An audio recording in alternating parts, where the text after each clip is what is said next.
20 taon, panahon na yata to ng pagtitino. Nais ko lang ibahagi ang mga bibihira ko lang maikibo, mga alaalang ginto sa anuman na naging kabanata nito. Ang pag-ibig sa bawat ugnayan ng kayamanan na siyang naitatabi ko. Simula sa babae nagsabi sa akin na dapat ay manindigan ako. Katwiran niyang wag mong papamarisan ng pangiiwan ng ama mo. Maraming salamat sa'yo, paumanhin na rin kung napaaga ako. Eto ako't dala ko ang pangaral mo, karga ang mahal mo nga po.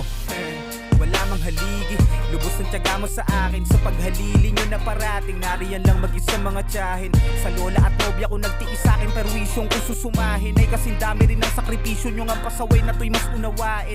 Mga lumaking kasabay, minsan buong nagiwahiwalay. Sa ngayong naghahagilap sa mundong magulo, kung anong ikatitiwasay. Ngunit ang nasa isip ko ay marating man ang hindi akalain. Sa paglalakbay na sa lilingunin pa rin ang magagandang tanawin. All of you are gifted at something.